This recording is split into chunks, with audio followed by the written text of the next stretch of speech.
All right, great. Jenny, take us away.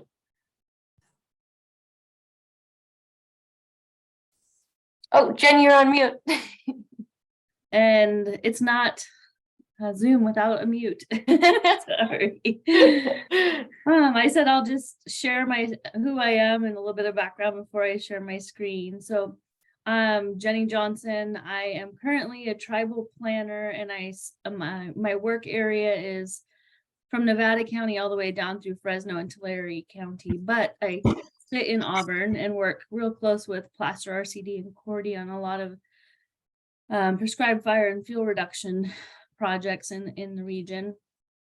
While my current title is tribal planner, I do work with the Native American and tribal landowners. I have a 25-year background in all aspects of NRCS, so I know the programs inside and out. And so I offered to assist with sharing with you guys which programs we have to help with fuel reduction and just improving forest health. So and I'll share my screen now, a little bit into who NRCS is, for those of you who are not familiar.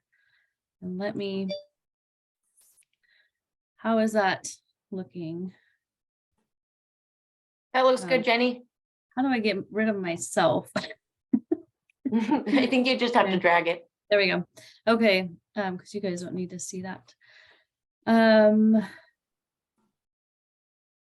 So let's see.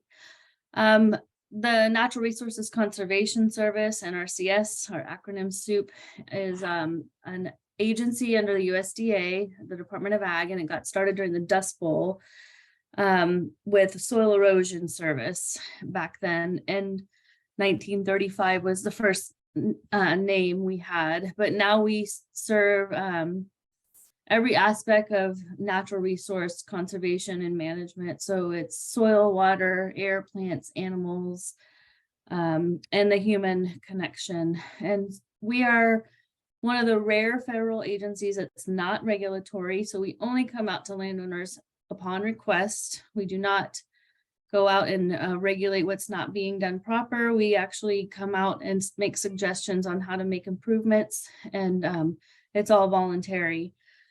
And we have technical assistance professionals.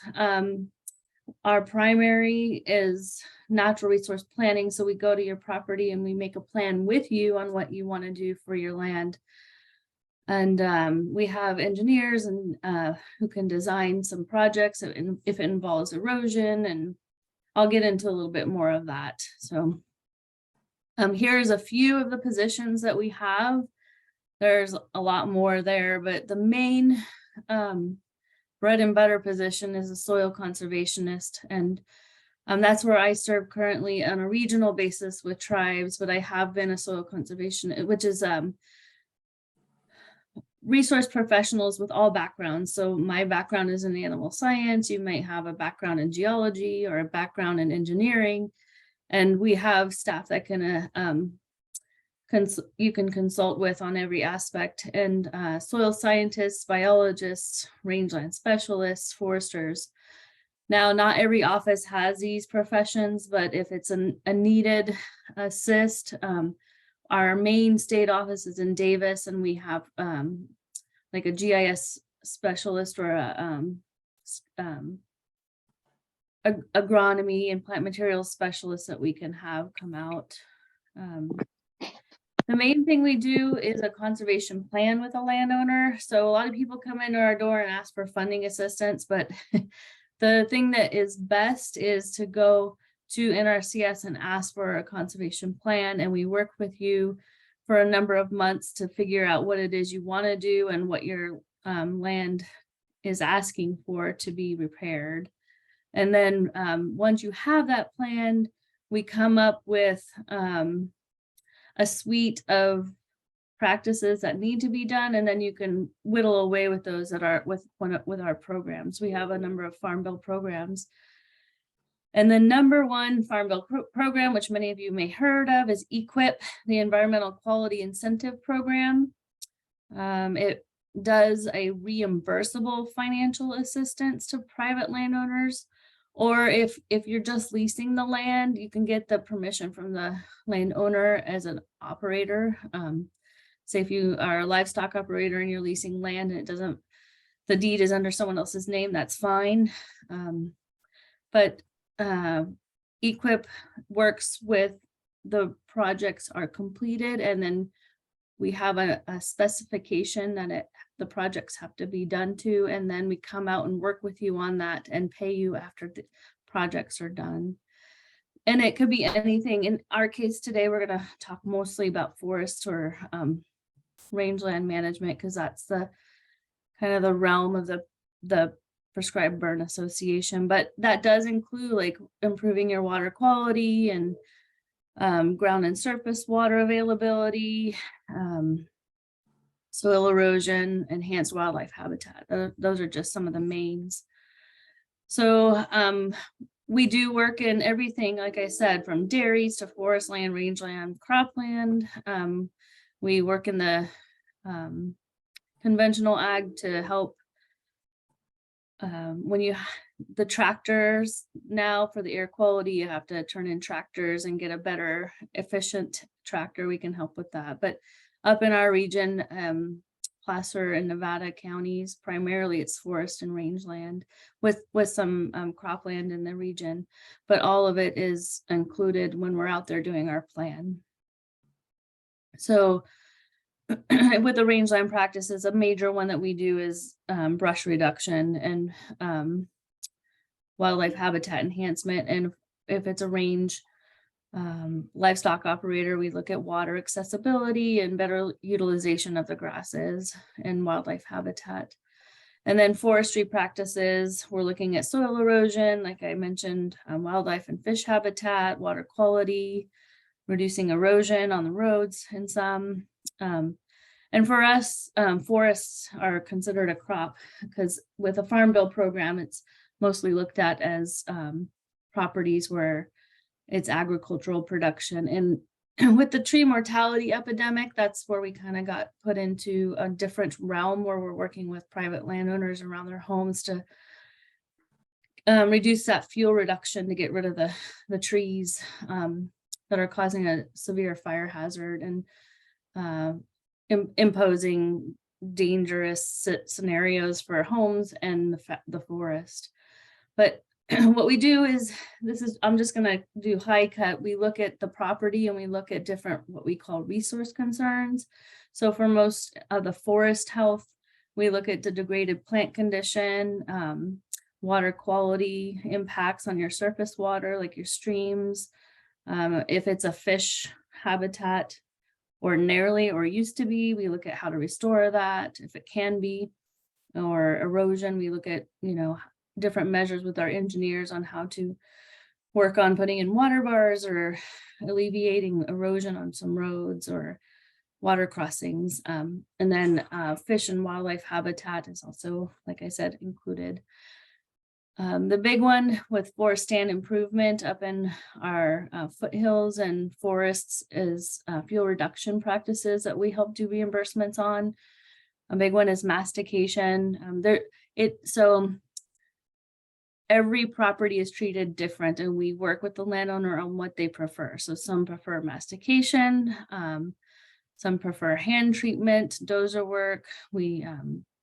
We have different practices that we put together like a suite. So tree pruning and slash disposal will go in with hand treatment as a suite of practices to try and get to about 50% of what it would cost you ordinarily on a contractor's cost in the region. So here's some examples. It goes, the before photos are on the top and the after photos are on the bottom, and some example, and you can now, these are, you can go even a little thinner, so, what some recommendations are, depending on what your desires are for your lands. And the top photo on the right is a lot of brush in Manzanita, which is a big fire hazard. So this landowner did mastication and reduced a lot of that fuel load. And then this is one of the projects I'm working with one of the Native American landowners with reducing some of the fuel. it's kind of the before, during, and on a portion of it, just some of the regrowth that is natural regeneration. And this is soap plant, which is a very significant culturally used plant. Is just the natural regeneration is taking place because it's being allowed to to grow again. It's not being choked out. So in talking with prescribed fire, many of us, we got away from it for so long just because of the liability and the scare tactic. NRCS is one that's getting back on board, and it's always been a practice of ours to help with the costs, but now it's even more so. We're working with the RCDs, resource conservation districts like Cordy and the CAL FIRE participants, and trying to get more fire on the private lands as a management tool. And NRCS equip is can be used to do the preparation for the burns. So the forest thinning and pruning and understory clearing. We can help to put in a fuel break with the costs, a dozer line. There's a cost share option for just hiring someone to do a legitimate, like, nice burn plan for you, or the prescribed burning if you want to do that yourself. We help with costs. NRCS does not do any of the work. I need to clarify that because I'm making it sound like we help do the work, but we just help with reimbursing for the costs of you hiring a contractor or doing it yourself. It doesn't matter to us. As long as it's done to our specifications that we work with you on, we'll reimburse you. So you can do it all yourself and not hire out a contractor. With prescribed burning, like I said, there is liability issues. So the landowner does make the decision for the veg management, not the NRCS employee, because of, it's liability thing. And then we expect that you're going to work with the proper agencies that has liability or responsibility, or with a burn boss, or if you're a smaller parcel that you can do it on your own, just have the awareness of prepping. We have to have a burn plan, and that you have to get the CAL FIRE permits and the proper air control district permits, and just the considerations for cultural resources, threatened endangered species, the wildlife habitat, and everything else, if you're working with NRCS to get paid. So the only eligibility requirement is that we have proof that you have control of that land. So either you own it or you lease it, and we work with you on that. Property size does not matter. The only time, though, that we can get into a defensible space around a living structure, a home, or a dwelling, is with tree mortality. So we will do a per tree reimbursement. Otherwise, it is your responsibility as a homeowner to clear that area around your home, the 100-foot buffer, and then we can do anything beyond that. The only other limitation is a adjusted gross income of less than $900,000. So with the assumption that, if you make more than that, this program is an incentive to help encourage those who don't have the ability to do that on their own. So this is just a quick, a generic 5-step plan. So we want to work with you on developing a plan, and then we just, figure out which practices work best with you. You have to complete an application for our program, our EQIP program. We go through the eligibility process. Each application gets ranked because there's far more applications than funding. So we have to rank you on the natural resource or the resource concern benefit. And then you can have, it depends. Typically a contract will be 3 to 5 years. So you can have up to 5 years that we can plan out, and you can have more than one contract at a time if you're actually doing your due diligence. So office locations, on a general basis is about 1 office per county, but some offices cover multiple counties, like Jackson covers Calaveras, Sonora, and I'm blanking on the last. So some offices cover more than 1 county, but if I will send this PowerPoint to Cordy, and there's a hyperlink here to the main website, and there's a Find Your Service Center. And also, I'm more than happy if you're interested, I'll have my email information here. You can email me or Cordy, send an email to Cordy, and we can connect you up with your proper office. Because I know there's people who are probably not in the Placer, Nevada area on this call. So I hopefully I didn't look at time, but that's a Reader's Digest version of what of the EQIP program that we do, which is the most common that is used for forest health and fire hazard reduction. Jenny, So- that was perfect. Thank you so much. I might ask folks to hold off on questions until the end, and then we'll just direct them appropriately. No worries, Sarah. I saw your question in the chat. And it actually might be helpful if you have questions now to put them in the chat, and I can help facilitate it after David speaks about the CFIP program. So feel free to put them in there. Otherwise, hold off and you can raise your hand or turn the mute button off on your mic once David's finished with his presentation. But we'll switch gears and turn to the CAL FIRE private landowner cost share programs, and I'll let David introduce himself. Hi, I hope everybody's doing well tonight. Yeah, I'm David Ahmadi. They call me a Forestry Assistance Specialist. I'm not always sure what that means, but I am a registered professional forester, and I work for CAL FIRE in the California Forest Improvement Program. So I cover, big area, Nevada, Yuba, Placer, Sierra, El Dorado counties. But we do have people just like me up and down the state. We cover the whole state, and we're kind of divided up with geographic regions that sometimes are similar to our fire units that we work in.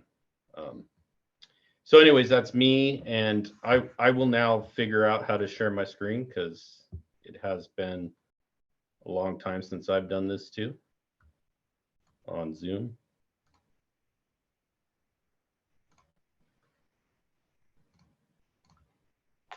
So can you all see my PowerPoint here? Looks good to me. Thanks, Dave. Okay, great. So yeah, California Forest Improvement Program. What I'm going to do is give you a kind of real broad touch into some of the elements of the program, and we'll save kind of the details for some further discussion and research and that kind of thing, because there's a little bit to it. But you know, I'm going to talk about the program overview in general, what the program's for and what it does, what the eligibility requirements are, and how you can get into the program. So CFIP is a little different than EQIP or working with in that program, in that we're specific to forest lands, and there's kind of an intent there in the creation of CFIP to, you know, encourage the growth of our forest lands, the growing of our timber supplies, you know, and reinvesting public funds into kind of an economic loop, if you will, to come back into the local economies. And at the same time, protecting, you know, enhancing, you know, making our forests more resilient and more fire safe. So it's slightly different in that we don't cover all the other agriculture elements. We do have some in the way of conservation elements, but they're fairly limited. So we're also a cost share reimbursement program. So we work up to 75 to 90% on a cost share basis. And we're here to basically help landowners achieve what they want to do with their forest and make their forest more resilient. So different elements in the program are available depending on what the landowner needs to do or what's happened to the forest stand over the past or the recent history. And some of those elements are technical assistance or planning elements to help the landowner have something they can a tangible plan that they can move forward with down the road and implement over time as the different programs change and maybe the different ownerships change and different resource professionals they're talking to change. But it gives them a plan to, to get to a goal. So then reforestation, resource management, commercial thinning, those kinds of elements are all elements that are within the program. And we kind of work when we talk about a cost share or a reimbursement program, we kind of work on this acreage kind of element or a cap rate element where we talk about funding per acres for certain kinds of treatments. So that's in a brief instance what the program does. And we have quite a few different practices, we call them, that are available for landowners to implement, and we can fund all of these practices. So management plans, which is that plan I was talking about, that will fund that, and they're developed by registered professional foresters to help implement the program and the landowner's needs.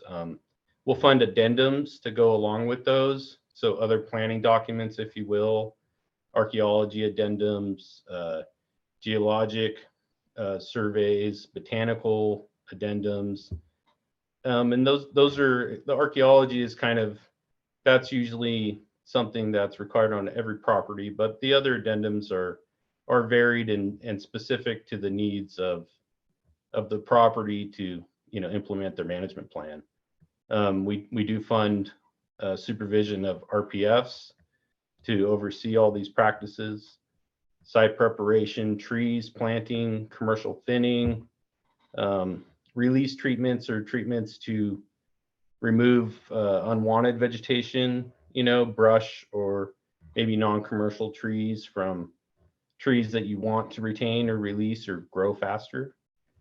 Pruning to reduce ladder fuels and other treatments, follow-up treatments, which are like slash removal treatments, potentially herbicide control treatments, those kinds of elements. And there is an element of land conservation and habitat improvement, but like I said, it's really specific.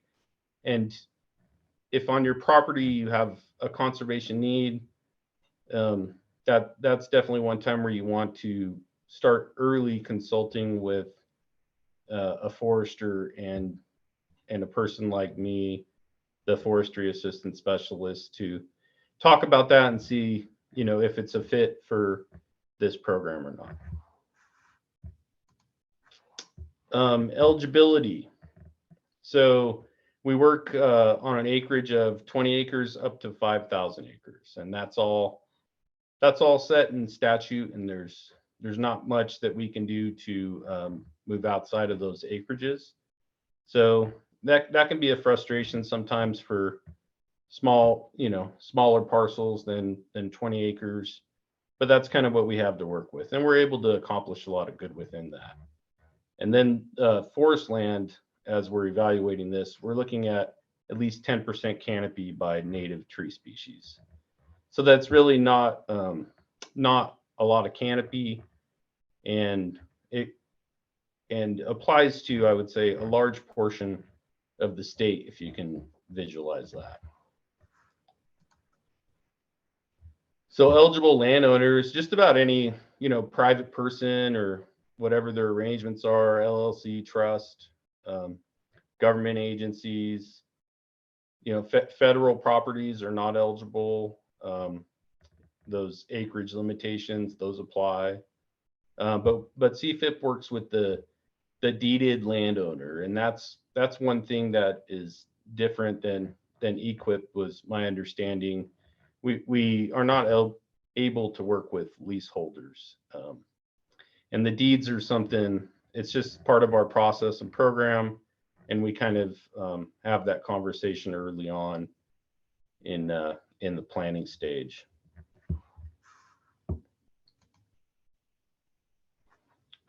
So other things that we look at is zoning. A lot of zonings are eligible for the program as long as there isn't some kind of encumbrance or conservation easement or something of that nature that would make it not compatible with resource management or forest management per se. If the property is not zoned TPZ or timber production zone, sorry, or it's not under a Williamson Act, then we do ask for a land use addendum to be recorded, and it requires that the practice is maintained for 10 years. And this is something I like to point out to everybody as I give these presentations, because anytime you put something on a title of a property, it's important, and it does transfer with the title of the property. And so the slide I have up is actually from me doing an invoice inspection with the properties already for sale. So, and it did create some problems. Some other minor elements there, forest management plan. Like I said, we fund those. They are a requirement under state statute. So if there isn't one existing, we can provide funding for one, but one will have to be drafted. We can't mingle CFIP with either commercial timber operations or kind of other grant funds. You know, on the same acreage, it gets a little bit iffy. And then within that 20-acre minimum, we look for a contiguous 5-acre treatment block. That's something that we need to make the program work. So our application process, the first step is to talk to a forestry assistance specialist like me, or to talk to a registered professional forester. And that's really a foundational piece, talking to the forester early, because the program requires a registered professional forester to do most of the paperwork. And talking to them early can help the program move smoothly, and also form kind of the picture of what perhaps should happen on the property to get it to the end goal from the beginning. So you contact me and contact a forester, and then the forester will put together an initial application package, which is usually a budget, a description of what the proposed project is, and some map. And then we'll have a field visit, and we'll talk about that project, and we'll talk about the budget, and kind of come to a consensus of if it's appropriate, if the budgeting looks good, if the project looks good, and if it's a good fit for everybody. And then we'll do a final application where the RPF will put together more paperwork, some contract forms, some more official application forms, and that kind of stuff. It'll come in, I'll rank it, and then applications will get selected. And if they're not selected immediately, then they'll stay with me, and I'll usually keep them for, you know, around 2 selection periods. And then eventually, if they're not selected, they'll be returned to the project proponent or the grantee to tweak them. And then we'll have a conversation about, well, what can we do to make the application more competitive so that it's successful. That's a really quick snapshot of the process. So registered professional forester, like I was saying, is kind of really the key to getting started. And to find a list of registered professional foresters, I suggest going to the Board of Forestry's website. You can use this link, which I'll give this presentation to Cordy, and she can send it out if she'd like. Or you can search for Board of Forestry RPF list, and it'll pop up. And you'll get to this little screen here that I snipped out. And If you click on RPF consulting list, a list will come out, and you'll want to choose a registered professional forester who has stewardship forester indicated on the list, and it'll say stewardship forester, yes, I believe. But like again, it's really the person who's going to kind of move the can down the road, if you will. For CFIP, our website has really been built up so that it's pretty user friendly now, and it contains just a lot of information. And CFIP has developed a user's guide, which the user's guide could really be considered a one-stop shop for a landowner who's looking to get into the program or learn more about the program. It has everything in it that I've talked about, the eligibility requirements in much more detail. It goes into all the prescriptions that can be applied, all the funding mechanisms, and can carry you through from application all the way to invoicing and finishing the project. All the information's in there. And so I'd like to just take a second and show you all that website. Here's the user's guide.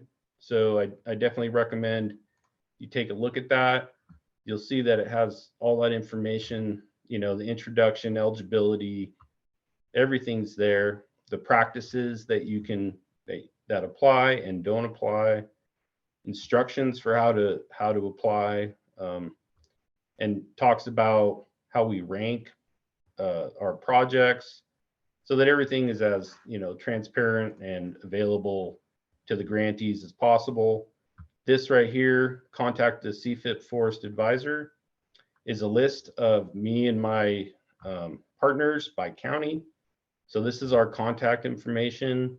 Most folks will have their email on there because of the amount of contacts that we receive.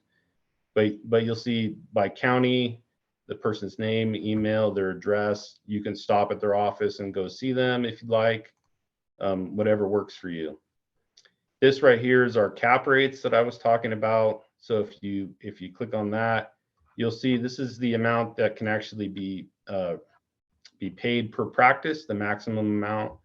So you can look at that and get a sense for what the budgeting might look like, what the project cost may be up front, but it's just information that's up front to the landowner. Our ranking form, again, just being as open and transparent as we can. This is up here and is a good tool for landowners to look at if they're not sure if they're going to be competitive or not, or if they're questioning that. All these things, when you're using professionals like RPFs and whatnot, it has a cost to it until you come in under contract.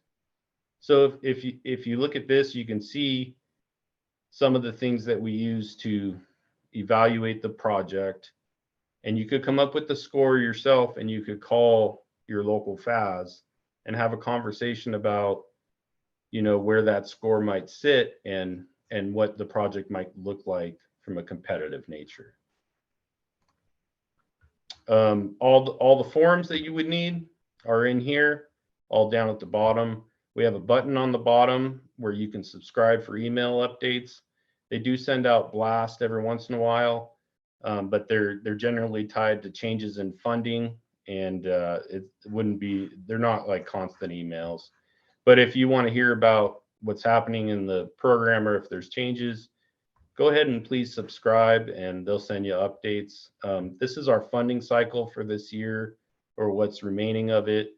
We fund every 2 months basically, and we fund a certain number of projects per region, if you will, every 2 months, and that's kind of how we work. But again, on these are our goals. They fluctuate in reality by a little bit, and you'll want to talk to your FAS about what they really mean for you. So that's our website. If you have questions, like I said, the CFIP Users Guide is a great resource, and most of the time, if you have a question that that you need to ask somebody, I'd almost bet if you glance there, you're going to see the answer.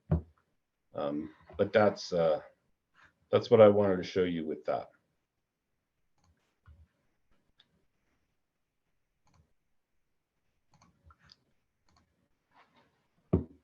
So I guess just to finish it off, this is me. I'm David Ahmadi.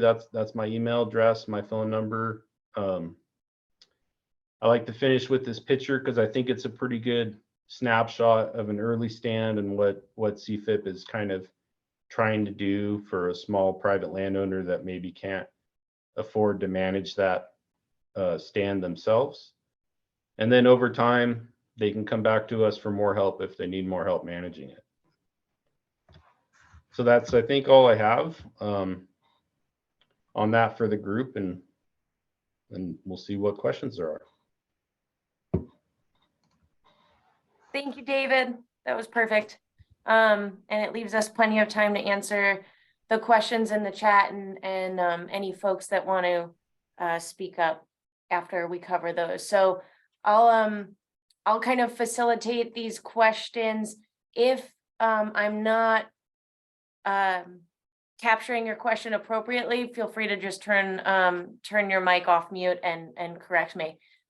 Jenny, this one's for you. Does NRCS have any certified burn bosses on staff to prepare or sign off on burn plans for liability purposes?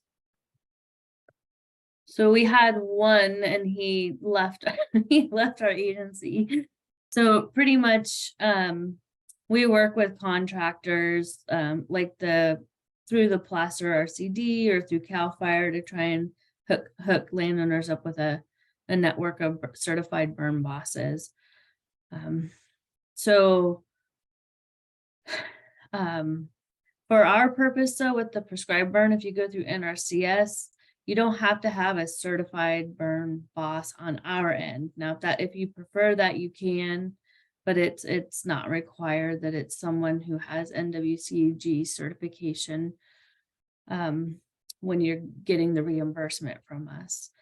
But it is good to have somebody who has the background being involved in writing your burn plan to kind of prepare you for what to expect. So.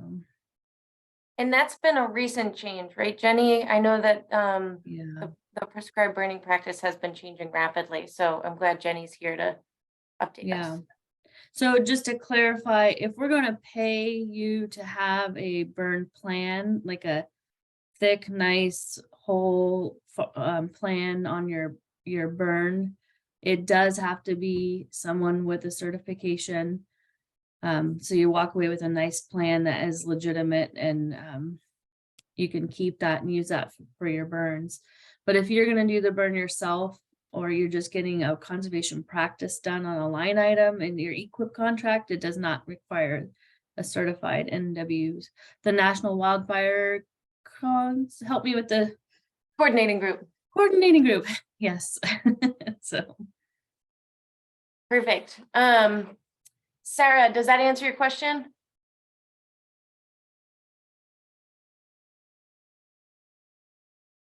I'm going to take that as yes. Jenny, do you think you could cover timelines? How long does it usually take from the first step until a contract with NRCS is signed? Sure. So it varies for offices. So if you're in an extreme disaster area where they've had wildfire and a huge amount of dead trees. So if you're looking at like Mariposa County, Fresno County, down in up in El Dorado County, they're going to have a higher workload. So ordinarily, if you sign up, I would say this is something that I needed to cover and I forgot. You need to plan a year in advance.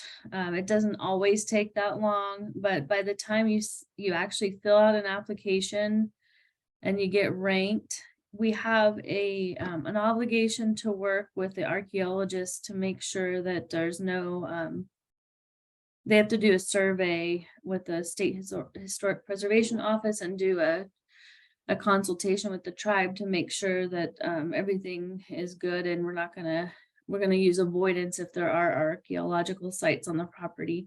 So through the process of what we do, and we do look through the property,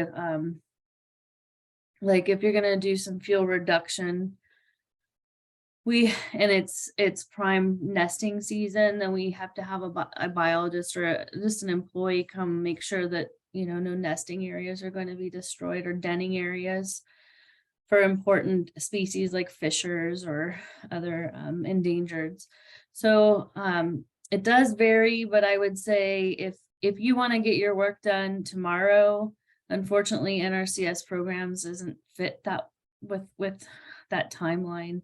It will take a good year, 6 months to a year before you can get some work on the ground with us. Jenny, do you think also with that, could you cover a little bit about how competitive it is, how competitive the program is? Yeah, for equip, like with forest land. So, well, typically each year we get a certain amount of funds, and if they do have a catastrophic fire, we usually do get a separate pot of money. So just aiding with the erosion and getting rid of the downwood and all of that stuff will not compete with someone who just wants to do tree thinning or brush removal. So we do have separate pots of money, and those don't usually compete with one another, but it is a highly competitive fund pool that typically doesn't have enough money to go through every applicant every year. But I must say, with the Inflation Reduction Act, we will be getting a significant amount of money in the next 5 years, like so much that we don't have the staff to implement. So there will be more, usually we have 2 to 3 funding rounds of funding. We accept your application all year round. You can come in any day of the week. Call the office, of course, but we accept applications all year round. But typically we have 2 to 3 funding cycles where we'll take applications, and rank them and put them in a batch. We're expecting more. Our last batch closed December 1st, and they're going to be ranked before March 1st. And then people will find out if they get funded in the next, couple months after that. We will have more batches because the Inflation Reduction Act is bringing in a significant amount of money for our programs. So but we're going to have to hire some more individuals. So it is highly competitive with the forest fund pool. And yes, the Scotch broom question, that is definitely an inclusion of brush removal. We can address that. So the buckbrush, manzanita, anything that is a fire hazard that needs to be thinned or cleared or managed, that's included in what we do. Perfect. David, I think this question's for you. You might have seen it in the chat, but when a neighborhood or group of adjacent landowners wishes to do forest improvement cohesively, can CFIP handle this, or are there other funding sources for something like that? Yeah, it's most likely, guessing by the question, CFIP can't handle it. We're stuck with that 20-acre lower level limitation per ownership. So we can't put ownerships together to reach that 20 acres. We tried to do that at one point, and the auditors did not like that. So we don't do that anymore. HOAs are a little different. So, those are, if it's a deeded HOA property, then that is an entity. That entity has multiple owners, but it is one ownership. So those can be dealt with. But there are other, there's lots of grants and programs out there. I'm by no means an expert in them. But I do get that question a lot. And at that point, you're going down the path of talking to all the entities and agencies that you can to get into part of a large planning effort so that you can increase your exposure to funding sources. So talking to the RCDs or the fire safe councils or your local CAL FIRE unit, to become part of the larger planning effort and really become of interest to those groups' efforts, if you will. So being included in the plan. But on the short side of the answer, I would say if you call the local CAL FIRE unit, so for Placer, that would be right there in at Auburn headquarters, they're going to be able to tell you better what direct funding sources might be available in that community. Perfect. I'm gonna skip your next question in the chat just because Ted's question will cover both of them and then we'll return back to it. So David, what's the ratio of applications to approvals for CFIP? Well, I would say that's evolving. So CFIP has basically renegotiated our funding rates with the Board of Forestry. We were successful twice last year at getting them to change our cap rates.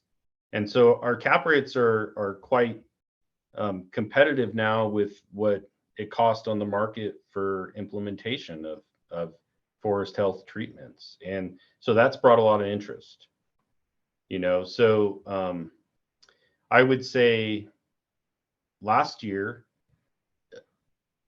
almost all the projects would probably get funded that successfully made it through the ranking, all the way through ranking. It might have taken 6 years to 8 months before that happened, but this year is quite different. And I would say that we've seen our application intake triple, which is wonderful. So along with that, we're figuring out how we can increase our capacity to, you know, serve more of those grantees, if you will. So it's a hard answer for me to give a percentage to. I guess if I had to put a number out there, I would say probably somewhere around 75%. But I think we're going to see that change this year even further as word gets out and more interest grows. Perfect. And then Jenny, similar question. I'm assuming it's probably a similar answer as it depends on the fluctuating funding, but do you have a number or ratio that you want to put on applications to approvals for EQIP? It's really hard. Like if you have an office like Auburn, like we probably get over 90% of them funded, but it just depends upon the number of applications that come in. So like with the mosquito fire, we're going to have a lot more. So it's really, again, it's like it's evolving. It depends upon number of applications and then what type of practices people want to do. So it and how much funding is available each year, because it's different every year. And then I can cover a little bit too, going back on the multiple landowner. EQIP can handle that as long as, like, say one person wants to be in charge of, you know, handling both parcels. As long as we have permission from the second parcel owner for you to do that, we can do more than one parcel. So it's an option in EQIP. We just need to have, you know, permission from the landowner is all. Perfect. And then one more question, Jenny, do all work receipts need to be so that sorry, I'm misreading this, but yeah. Do all work receipts need to be after the final EQIP grant approval date? Oh, there it is. So the good thing about EQIP is it's not a grant. So I think the best way to think about it is we're applying, and the only reason that we're ranking individuals because there's not enough funding to go around, but you don't have to submit receipts for us. It's a flat rate. So the process, you apply, say you get funded as a contract, you go ahead and do the work when you get the specifications, and then you just come to us and say it's done, and we come out and see that it's done, and then we reimburse you. You don't have to show us a receipt that it's done. So that it's unlike a grant, there's not as much follow-up paperwork. We do have a lot of forms, but no keeping track of receipts anymore. Used to years ago, because we paid 50% of what it costs the individual to do the work, but now everything is a flat rate, so it's a per acre or per tree, or everything is in a unit where it's flat rated. Perfect. So with the last several minutes, does anybody have any last minute questions? Otherwise, it sounded like Jenny and David were going to share their presentations with me. And I know they included their contact info in their presentation. So if additional questions come up, feel free to reach out to me or reach out to them independently. But a huge thank you, both of you, for doing this, especially on such short notice. I think I reached out maybe a week and a half ago. So this was really helpful, and I hope it was helpful for all the landowners here. But have a great night, everybody. Thank you.